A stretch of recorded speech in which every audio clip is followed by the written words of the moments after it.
देवी विधानसभा क्षेत्र से जन स्वराज पार्टी के प्रत्याशी के रूप में कई लोग अपने आप को घोषित प्रत्याशी बता रहे हैं कि हम यहाँ से लड़ेंगे। तो यदि आप यहाँ से चुनाव लड़ रहे हैं तो अन्य लोगों से या यहाँ की जनता से क्या अपील करेंगे? जनता से तो अपील करेंगे कि आप काबिल लोगों को वोट दीजिए।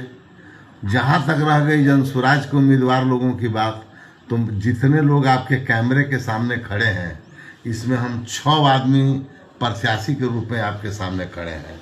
ये सभी 6 आदमी जन स्वराज से 106 जीरादेई विधानसभा के उम्मीदवार हैं। इनमें अगर मैं नाम लेना चाहूँ तो हमारे सबसे दाहिने तरफ श्री सतीश राम जी हैं।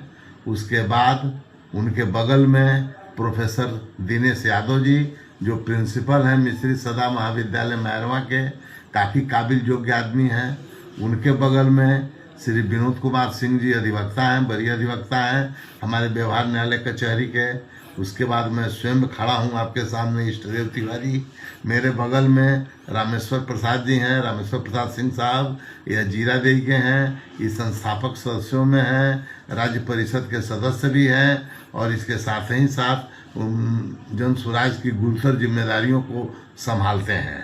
उसके बगल में हमारे पार्टी के प्रवक्ता जो सबसे बाएं तरफ हैं, हमारे पार्टी के प्रवक्ता जो है श्री कृष्ण कुमार सिंह साहब हैं, जो जन स्वराज पार्टी के राष्ट्रीय प्रवक्ता हैं। और यह भी जन स्वराज के 106 जीरादेई विधानसभा के हम सभी लोग उम्मीदवार हैं। लेकिन हम लोगों में देखिए इतनी एकता है, एकाग्रता है, इतनी सुनिश्चितता है कि हम लोग अपने प्रणेता पर यह विश्वास करते हैं कि अगर इनमें से किसी एक को टिकट मिला तो हम यह मानने को तैयार हैं कि हम ही को टिकट मिला। ये 6 आदमी यह मानने के लिए तैयार हैं कि अगर एक को मिलता है तो 6 को मिलता है, मतलब वह जन स्वराज को मिलता है और वह जन स्वराज के लिए सभी लोग कार्य करने के लिए तैयार हैं। लेकिन इसके दिगर 1-2 उम्मीदवार ऐसे हैं जिनका नाम लेना हमारा इस परिप्रेक्ष्य में उचित नहीं होगा, जो स्वयं अपने आप को जनता में भ्रम की स्थिति पैदा किए हुए हैं और भ्रम की स्थिति पैदा करके वे प्रणेता का नाम लेकर इस बात का दावा भी कर देते हैं कि हमको प्रणेता ने कह दिया है, हमको टिकट आवंटित कर दिया है, हम क्षेत्र में उम्मीदवार हैं, हम पर भावी प्रत्याशी नहीं हैं, हम निश्चित उम्मीदवार हो गए हैं, हम ही को चुनाव लड़ना है। कहीं कहीं यह भी घोषित कर देते हैं कि मैं इस बात का दावा करता हूं कि अगर मैं प्रत्याशी नहीं रहा तो जो प्रत्याशी होगा उसको मैं कई लाख रुपया दूंगा। इसलिए कोई भ्रम नहीं है, सभी लोगों को यह बात सुनिश्चित रूप से मालूम है। अभी आपको यह भी हम कहना चाहेंगे कि 2 रोज पहले पूरे बिहार के प्रत्याशियों के साथ प्रणेता प्रशांत किशोर जी की जूम मीटिंग हुई थी और जूम मीटिंग में उन्होंने स्पष्ट कहा था कि किसी भी व्यक्ति को किसी भी विधानसभा से, चाहे वह कार्यकर्ता हो या वह बहुत बड़ा हमारे दल का पदाधिकारी हो या बहुत बड़ा नेता भी हो, किसी को मैंने टिकट नहीं दिया है, किसी को आश्वासन नहीं दिया है, किसी को टिकट का प्रलोभन नहीं दिया है और किसी को टिकट देने के लिए हामी नहीं भरा है।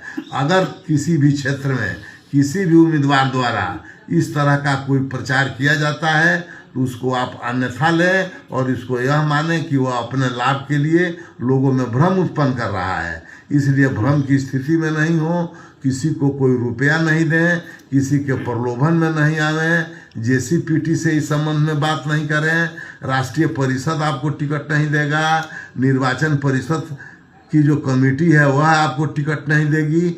टिकट केवल काबिल लोगों को मिलेगा और वह काबिल लोगों की सूची हम लोगों ने तैयार कर लिया है।